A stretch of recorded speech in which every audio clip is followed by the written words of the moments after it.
Hi y'all, my name's Audra and I have Behçet's disease and hypermobility spectrum disorder. I haven't made a video in a while because unfortunately last month was a very rough month for me.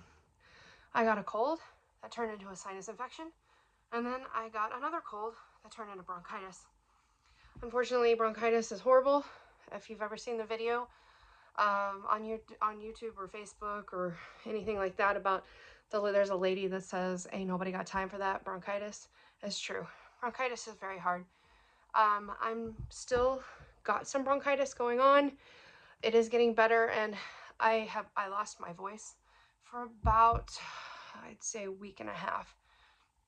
And my voice is still not back quite right. I still have some issues with swallowing, all of that good stuff. Bronchitis just tends to really make me cough a lot, and because I have a connective tissue disorder, it makes my throat not want to work properly. So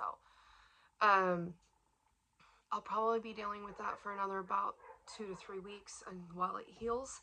So I'm not going to sound normal, and that's just part of how I have to deal with my life. So excuse me. I decided to talk about bronchitis and Behçet's disease or hypomobility spectrum disorder. I actually haven't had bronchitis for 7 years. This is the first time I've had it. I got it chronically in Oklahoma where it was humid, and I actually had about 3 doctors tell me to move. That's one of the reasons I moved to a drier climate of New Mexico.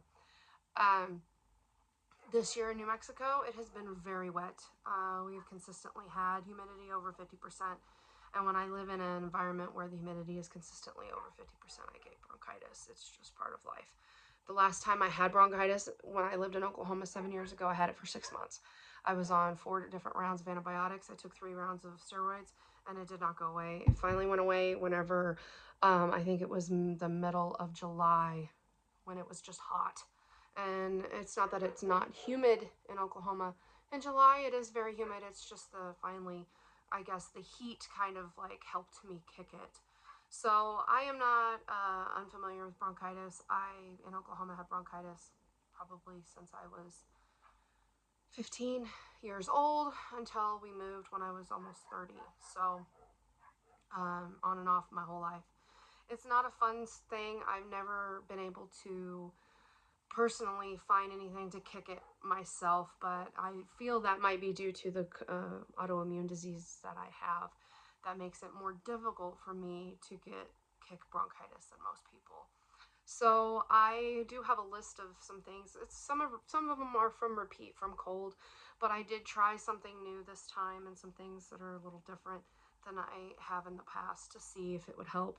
And it has helped a little bit, but I unfortunately, with bronchitis, like I said, I've never had anything get rid of it except just the air dries up or it gets hot enough that it kicks it. So you can definitely try these things though with a working immune system if you have one that works properly.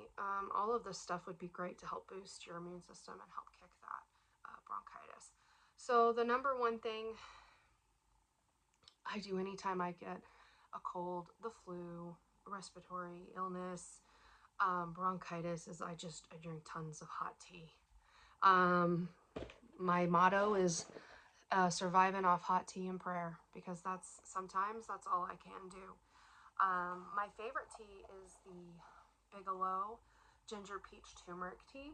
I do not need sweetener with this. It is very pleasant tea. I use this at least one bag. Sometimes I use 2 bags per cup as the basis. Turmeric is amazing for inflammation. It's full of antioxidants. It's wonderful. So that tea is my personal favorite. I also don't drink tea out of tiny cups. I have huge cups. If I could find a bigger one than this, I probably would. My to-go travel mug is humongous, and I fill it full of hot tea when I go places because it just helps to clear that mucus, soothe that throat, help everything. Another tea that helps a lot. This one tends to kind of numb my throat. I don't like the flavor particularly, but it's the Bengal Spice by Celestial Seasonings. They are a wonderful tea company. I've been using them for years, since I was probably 15 years old. This one has some interesting spices in it. Has chicory root, carob. I've never used those in particular myself. Has cloves, nutmeg, black pepper, cardamom, all of this good stuff for your body. So teas like this, immune stuff that says immune support, immune zoom, throat coat, breathe easy, stuff like that can really help just soothe your body when you're in a not feeling well state. And then I particularly like the Sleepy Time Peach Tea for the nighttime. It has a lot of things in it that can help you relax. And it also still has really great stuff for you if you have a cold, like rosebuds full of vitamin C, orange blossoms also full of vitamin C. So those are my particular favorites that I use for tea. I've gone through in the past month.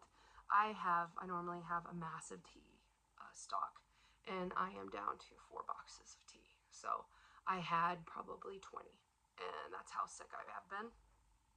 Unfortunately, you never know when it's going to happen that you're going to get that way. You could be thinking you're going to be fine, and then the next thing you know, you're sick, and you're sick for 2 months, 3 months, 4 months. It's pretty horrible. I've honestly been pretty sick since October of this year. I've caught every flu and every cold that has been in existence, I feel. So that's a difficult situation. If you can get your hands on some Maruca, I'm sorry, when I don't have good throat control, I say things weird. Manuka honey, sorry. It is a wonderful honey. It is expensive, but I try to consume 1 tablespoon of that a day in my warm water with my tea.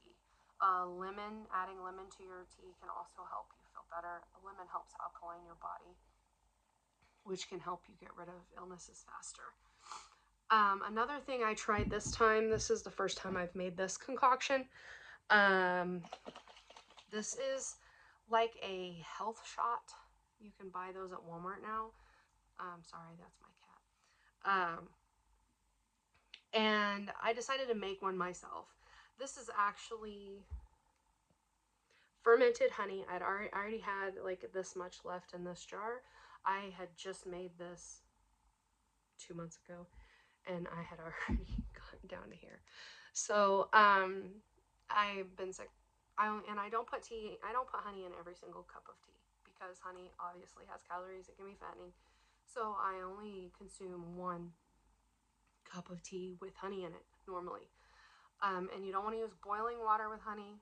If you use just where it is hot but not boiling, it will help also emphasize those enzymes. So this is fermented honey. Fermented honey is garlic and honey that you put in a jar and you leave it on the counter and it ferments. And then you can eat the garlic and you can use the honey, and it'll kind of get watery.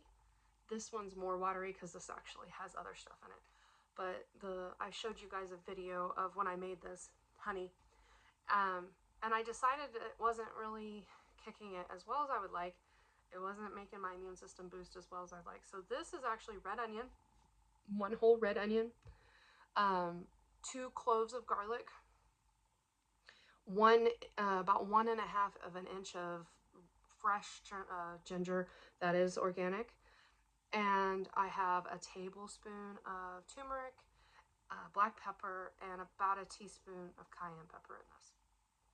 And what you do is you put that all together with lemon, the juice of 4 lemons, and you put it on in a pot of water. Then you boil that water just to where it is just boiling, and then you leave it in there. I left mine in there for probably about 10-15 minutes, and that'll heat up that turmeric and make everything where it kind of will mix together better. And I've been doing this, and actually I have been feeling better consuming this. I do keep this in the refrigerator because it does have more liquid in it, and it has, you know, the onion and stuff. So I've been keeping this in the refrigerator, but I made it full, and I last about 4 days ago, and this is how much I've drank. So And I've been giving it to my husband. He also got bronchitis because of the humidity. So that's a new thing that I have tried, and I actually do enjoy it. It doesn't taste gross. It actually tastes very good. I was thinking about making it into a salad dressing because it tastes that good. So it's not unpleasant. It's actually more pleasant than the garlic fermented honey by itself. That one was pretty rough for me. Another thing they'll tell you to get is, of course, cough syrup. I don't find that cough syrups help me that much, but when I do use it, I do take it whenever I'm sick just to help thin the mucus out. But I always try to get one that isn't full of absolutely just trash. So I like the Robitussin with elderberry. If you can afford to buy one that isn't full of chemicals at your health food store, I would obviously go for that. But unfortunately, I'm not a very rich person, so I only get what I can get. I did splurge this time, and I did get just, this is, I'm sorry, it's gross looking, but it is a very messy substance. This is elderberry straight syrup. There's nothing else in this but elderberry. And it does help. It was helping me feel better. So if you can afford to get something, but I don't think it really helps with cough. I didn't see that it helped with cough, but elderberry is just full of so many antioxidants, and it's so good for your body that's what I think I was getting a benefit from. Not necessarily that it was keeping me from coughing. Nothing keeps me from coughing when I have bronchitis. I could sit with cough drops in my mouth all day, and I wouldn't have any kind of relief from bronchitis. So bronchitis, I guess I should probably explain kind of what it is. It's where your bronchial tubes, so that's from from the bottom of your throat here, down, your lungs have a trunk, and it's your bronchial tubes. And then that trunk, it's like a tree. It has little branches that branch out into your lungs. So it's your bronchioles that get irritated, and for whatever reason, and they produce a lot more mucus. They become agitated, so you want to cough more, even though there's not really anything for you to cough up necessarily. Your lungs aren't getting filled with fluid. It's not like it's dangerous. I've only gotten pneumonia one time from having bronchitis, but that was because I had bronchitis and then I caught a cold on top of that bronchitis. And that was when I lived in Oklahoma. So bronchitis isn't necessarily a dangerous thing to have. It's just very irritating, very exhausting. Your whole body hurts because you cough and cough and cough.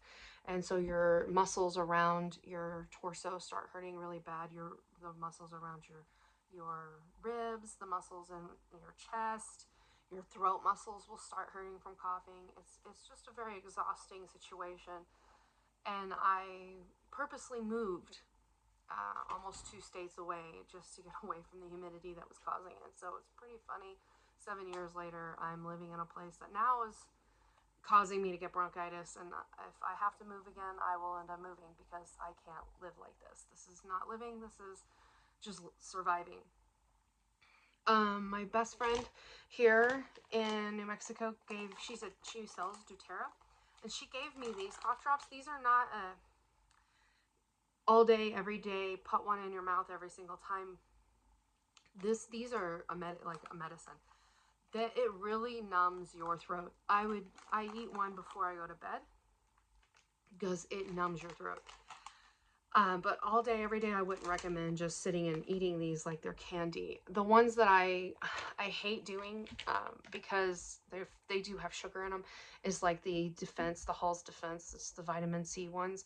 If I have to go places, I will buy those and I will just keep one in my mouth because even though it doesn't keep me from coughing, it keeps me from coughing so much.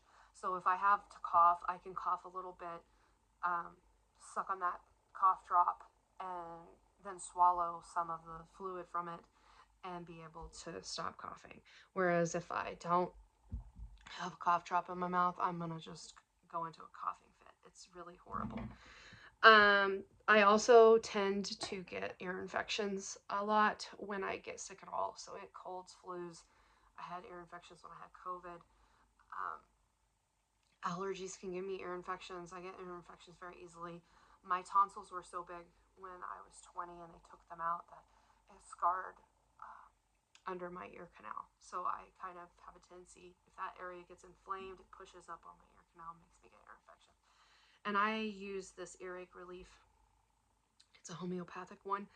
Another thing you can do is you can make an apple cider vinegar half water, but you want to use distilled water, and you can drip that in your ear. You can also put oregano oil in your ear, but I just use those. And normally my ear infection isn't infection, it's actually inflammation. My body likes to make lots of inflammation because of Behçet's disease, and so I have to battle with that. So I don't take antibiotics for ear infections. I just simply treat it with homeopathic remedies as best I can, because as soon as I get over the cold or whatever, I'm not probably going to have it's not really an ear infection. I'm not going to have a problem anymore. I also had my husband get me this X-Clear. My cat is making a mess. X-Clear Rescue. It's not an everyday. It recommends that you only use it for 7 days. It has oregano oil in it. It's a nasal spray. So I tried this and I did really like this, but I only used it at night before bed because it was pretty intense for my raw, nasal tissue. Everything gets real raw when you have bronchitis because you're blowing your nose, you're coughing, it's all raw. So this kind of did burn. So I did only use it at night, but I do think that it did help get rid of I did not get an infection this time, which that's my goal with all this natural stuff. Is it might not fix me because I have an autoimmune disease, but it at least will help my body prevent me from getting worse than I already am. So I've never cured myself with herbal remedies. I have actually helped other people cure what ails them with herbal natural remedies. But unfortunately for me, because the way my immune system works, it's just all something I do to help support my body. And it does support my body because I know for a fact that other autoimmune sufferers who don't do things like this, and they are worse off. And that's my only goal, is to keep myself out of the hospital, off antibiotics, off steroids. That's my goal, and that's what I do with these remedies. So then another nasal spray that I really love this one. It's just the X-Clear Regular. This one is wonderful. It is very moisturizing. It has xylitol in it, which is actually antibacterial, and it helps keep that nasty junk out of your body. Of course, neti pots, those are wonderful. I use the spray can because I don't want to have to buy distilled water all the time and store it. And so I have an neti pot, but I don't use it very often. I buy those sprays and you just put it in your nose, and if you tilt your head, it kind of does a similar situation, but it's not as serious. Sorry, my cat is really wanting attention. And then of course, because I have tachycardia, I have this kind of inhaler. I don't know if you can see it. It's not albuterol. I'm dyslexic once again, and when my throat doesn't work, I say things wrong. Levabuterol tartrate, HFA. It does not cause me to have tachycardia. I do have regular buterol inhalers, and if I do them a lot when I have bronchitis, I end up with tachycardia on top of having bronchitis. So this is expensive. My insurance does not pay for it. I have to pay for it out of pocket, but if I have the money, I do buy one because it is worth it. I'm not the kind of person who just lives on an inhaler, though. I probably only use this 4 or 5 times when I have bronchitis because, honestly, if I can breathe, I'm going to try to drink hot tea instead of using my inhaler. I'm going to try to use a cough drop. I'm going to try putting something on my chest to help open it up because this is wonderful, and I'm not saying that it's not something that I wouldn't recommend, but I am saying it's chemicals. You're putting chemicals in your body again. And when you already have an autoimmune disease, chemicals are honestly part of the enemy.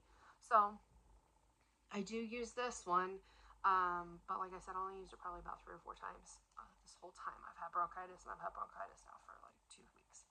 So each to your own, like I say in almost every video, you have to become an expert of your own body. Like, you need to pay attention to what your body is saying, what your body is doing, how it responds to what you give it, and you need to decide for yourself what is okay and what isn't okay. And of course, always consult your doctor. 100%. Always, everything, consult your doctor. My doctors know everything I take. They know everything I do. I always bring a huge list of stuff that I do, and they put it in their system and they're aware. Don't hold back. Don't pretend that you aren't taking things because you're afraid of them. If you have a doctor that isn't okay with homeopathic remedies, then you need to find one that is, because humans have been using herbs and natural remedies since before pharmaceutical companies ever existed, hundreds, thousands of years. So they really need to be on board with the idea that God gave us an earth that is full of goodness that can help us heal. So if they're not on board with that, you need to find yourself another doctor. There's no shame in that. You do not have, you need to find a doctor that you can work with. And if you can't work with your current doctor, find another one. Do not settle. Do not be abused by a doctor because they have a doctorate. That's not right. It's not okay. So always consult your doctor and always tell them what you take. But I take all of these things and do all of these things and have been for years. And in the grand scheme of Behçet's disease, I am healthier than most other people. Not because I'm anything special. I'm overweight. I'm not perfect. I've got problems. I have health problems, but I don't go to the hospital frequently. I keep myself out of the hospital.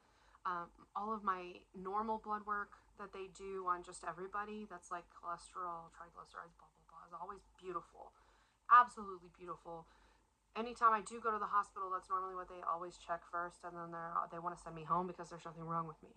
But it's not, it's because I eat healthy and I do all this natural remedies. Topically, I'm never gonna not suggest these things.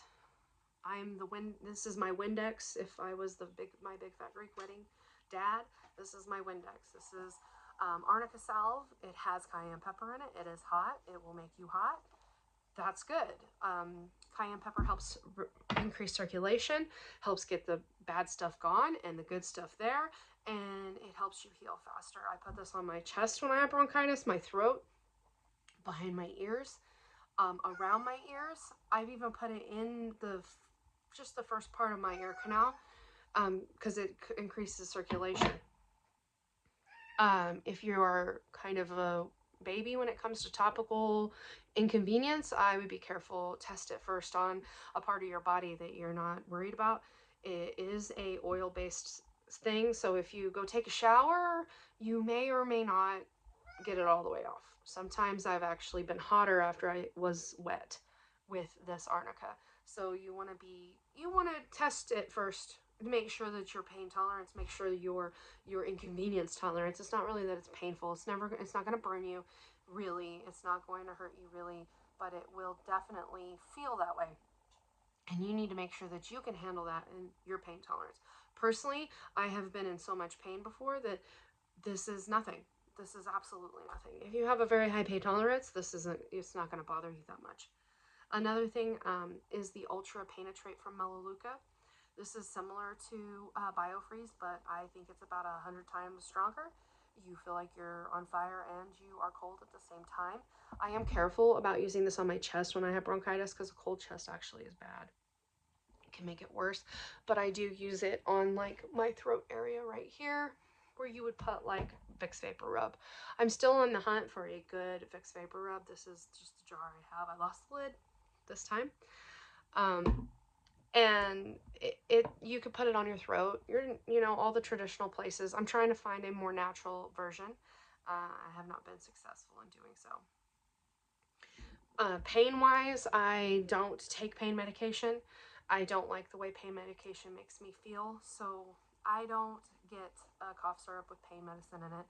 I don't take Tylenol, I don't take ibuprofen, and I don't take Aleve unless I absolutely have to. Those things, once again, it's more burden on your body to take those things. And if you can cultivate a strong fortitude with pain and learn how to have a high pain tolerance, um, it's honestly not the best thing for your mental state, maybe, but for your physical body and not having to process all of those chemicals, it is better. CBD is, I use CBD for daytime use of CBD. I like I go to a place called Organica. It is a weed store, and they have a pill that is 30 milligrams of CBD, 5 milligrams of THC. THC is the component that makes you have that high feeling, but without a little bit of THC, CBD isn't as effective. So it will not, that pill has, I've never gotten that high feeling because the CBD is a high enough ratio over the THC that there's not any kind of a high. But it does help with my pain. And it is not a chemical, it is a natural plant that it does exist on the earth. I'm not condoning using it to just be high all the time, but I do condone using it for pain. If I'm okay with someone else taking a prescribed opiate for pain, derived from opiate, whatever, chemically similar to opiate, I don't feel like THC should be an issue for someone who has been told by doctors to use it for pain. I don't view it the same way as most people because all of it makes you feel the same. I've had opiate pain medication and I've had THC, and both of them I don't like it. I don't like either one of those feelings of my mind not working properly. So it's a personal choice that we all make. I use it as a medicine, and I'm not going to stop using it as a medicine because the alternative is a chemical-based product that is derived from a natural plant, and it is just more for my body to try to process. So I try to stick to things that are natural, and I've had a little bit of success with CBD and that little tiny bit of THC that I have taken. So you can also get salves though. A company that I use, I can't seem to find my CBD one, but a company I use is called Tall Pines. Sorry, once again, dyslexia. Tall Pines. They actually live in the Silver City, New Mexico area, and they're wonderful people. I've had the pleasure of meeting them. They bought some animals from us. This is the Three King salve. It has frankincense and myrrh in it. Wonderful herbs for autoimmune diseases. If you have an autoimmune disease, get yourself some stuff that has frankincense and myrrh in it. But they also have a CBD salve that is made with it's 100% grown themselves CBD. And it's great. It's wonderful. When my lips were chapped, that's what I was using on my lips because they hurt as well. I have a tendency to get these blister type things. It's partly from Behçet's disease. Behçet's disease causes lesions and sores in your soft tissue. And so I get these big nasty, they're not cold sores because cold sores are on the outside of your mouth. Mine are on the inside. And I was putting that on that and it helped a lot. Another thing that I didn't get to show you guys the other day that I did talk about when I had a cold was this, this is a vitamin C, kind of like Emergency. Emergency has sugar in it and some other chemicals in it, which I don't really like. And I found this at my local co-op grocery store, and it's similar. It has 1,200 milligrams of vitamin C though. So 2 of these is past my bowel tolerance. Bowel tolerance, I kind of mentioned last video, is where your body cannot absorb any more vitamin C, and it just makes you have loose bowels. So my bowel tolerance, if I take 2 of these, has been reached, and I will have loose bowels. So with the other Emergency, it's 1,000 milligrams perfectly, and I can take 2, and it's fine. But I'm still gonna use this one because it is no sugar. There's no known allergens. There's gluten-free. It's for certified vegan and non-GMO. So this one is probably a little bit easier for my body to process because there's less chemical components. And it wasn't really that much more than Emergency. So I would highly recommend that you guys look into getting stuff that's not got chemicals and sugar. Sugar is really horrible for you. if you have an autoimmune disease. Honestly, even if you don't have an autoimmune disease, sugar is the enemy. Sugar causes lots of problems in the human body, and it can only make your life worse. So I would definitely recommend that anything that you could find that would eliminate sugar from your diet is the way to go. I can't use humidity, so humidifiers are a no-go for me. I have a CPAP machine. I do not put water in my humidifier because I get bronchitis. So when I'm sick with bronchitis, I can't use humidity. But that may be just me. So if your doctor recommends it, you try it and it works good, I would do what do what works. Do what makes you feel better. Do what you can to build your immune system back up. Make yourself healthy. Eat good, healthy food. Don't eat junk food. Don't drink sodas. I drink about 2 gallons of water a day because we're 80% water and I need to be giving my body water. So I don't recommend you drink that much because I'm actually that's me doing a method where you take your weight and you divide that by half and then you drink that amount in ounces. So I go by my weight. So if you weigh 100 pounds, you need to drink 50 ounces of water. That's all you need to drink. So because I weigh more, I am chubby, I am fat, I have to drink more water. I have more cells, I have more fat, I have more, and I'm 5'7", I'm a tall lady. So, and I sweat quite a lot for, for a woman, especially. And so I have to drink more water. Water is the building block of our lives, and if you don't drink it, you are going to end up having problems. It doesn't mean that you're going to have problems in 6 months or a year, 2 years. It doesn't. That's not how our bodies work. Our bodies compensate very well over years of abuse. So I definitely would encourage you to cut out chemicals and sugar and drink more water. My life got better. Sorry, my dog. My life did get better whenever I started doing those things. That doesn't mean I don't never eat sugar. I do occasionally eat sugar. I do occasionally eat some junk food, occasionally, but I'm not eating it every day. I'm not consuming it every single day. Anyway, if you guys end up getting bronchitis, I will definitely, I feel sorry for you. It's not a fun situation. I've never enjoyed bronchitis. I've never enjoyed being sick ever, but out of all of the sicknesses I've had to endure my whole life, bronchitis is the least one I would want to have to go through all over again and continually end up having. So just be strong. Talk to your doctor. I spoke to all my doctors when I got bronchitis and told them I had bronchitis, and try to just do what you can to be your own expert of your own body. Find things that help you feel better and do them. Tell your doctors about them. Consult them about what you want to do. It's a hard life living with an autoimmune disease. I know I'm not alone. I know I'm not the worst person out there that has these problems. I just want to have a platform where other people with Behçet's disease or autoimmune diseases know that they're not alone and that this isn't just, it's not just something that's unusual. So anyway, I will try to get back on schedule to where I'm talking about the things that I experienced as a child with Behçet's disease and the things I learned to do to help alleviate those problems. And then we'll hopefully get back on that schedule. I've just unfortunately been sick a lot this time, and I've not been posting as I wanted to. So I hope you all have a wonderful day. If you have an autoimmune disease or an invisible illness, you're a warrior. Keep fighting. Thanks, guys. Have a great day.